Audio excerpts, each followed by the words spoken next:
大家好，歡迎嚟到 MasterPicks 嘅 Strategy 介紹系列。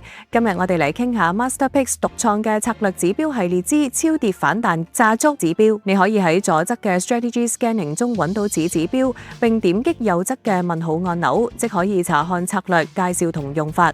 呢套指標專為大跌之後嘅短線反彈而生，結合 RSI 極度超賣加 DX 方向指數雙重確認。綠色向上箭頭 B 亮起就係主力買點，黃色向上箭頭加 B 再現就係加倉燈號，出手快，離場更快，專揸暴跌之後嘅報復性反彈。信號識別超簡單，綠色 B 箭頭 RSI 從低於11嘅極度超賣區向上突破，立即進場。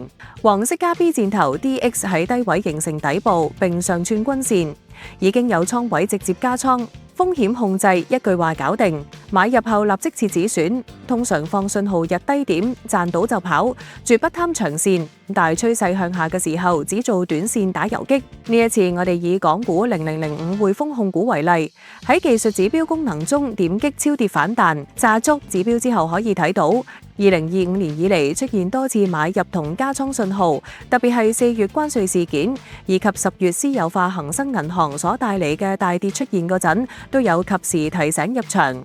而股價亦都不負眾望，今年年內漲幅已超50%。此指標精準捉住此優質標嘅每一次大跌同小跌帶嚟嘅機會，今年勝率高達88%。此外，超跌反彈炸足指標亦都能夠作為選股指標，喺我哋嘅 Strategy Scanning 中出現。點擊 Strategy Scanning，選擇超跌反彈炸足指標，系統默認篩選出市場裏邊近25日出現過呢一個策略指標信號嘅所有股票列表。同樣，你亦都可以自行調整呢一個時間區間嘅長短。快嚟體驗 MasterPicks 嘅技術指標同 Strategy Scanning 功能，鎖定我哋嘅頻道。